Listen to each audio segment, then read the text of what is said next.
কিরে বন্ধুগণ, কেমন আছিস? অনেকদিন পর দেখা হলো। এই আসতে একটু লেট হয়ে গেল।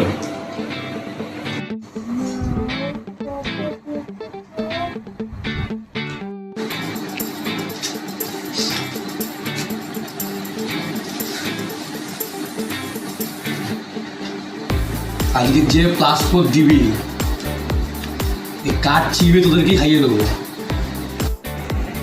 কার্ড হজম করা তোর কম মনে হয় রে সাবান জল। তুই আগে নিজের পেট সামলা। তুই তো একদম ঠিকই বলেছিস। ওকে তো বিয়ে বাড়িতে নিয়ে যাওয়াই দিস। আগের বার যখন বিয়ে বাড়িতে গেছিল একটা কাকুকে বললো, বাপু যা বিয়ে বাড়িতে আমি খেয়ে নে। ও সামান জল খেয়ে নিল। এরকম তোর মাথায় বুদ্ধি? আমি কি করবো বল? কাকুটা আমাকে এসে বললো বিয়ে বাড়িতে এসেছিস, যা হবি খেয়ে নিবি। আমি তাই করেছি। আমি তো ওই গুরুজনের কথা ফেলতে পারি না, গুরুজনের কথা মেনেছি। তোরা সবকিছু নিয়ে যদি আমাকে এভাবে একটা খুদ ধরিস, আমার কাছে করার আছে? না, কিচ্ছু করার নেই।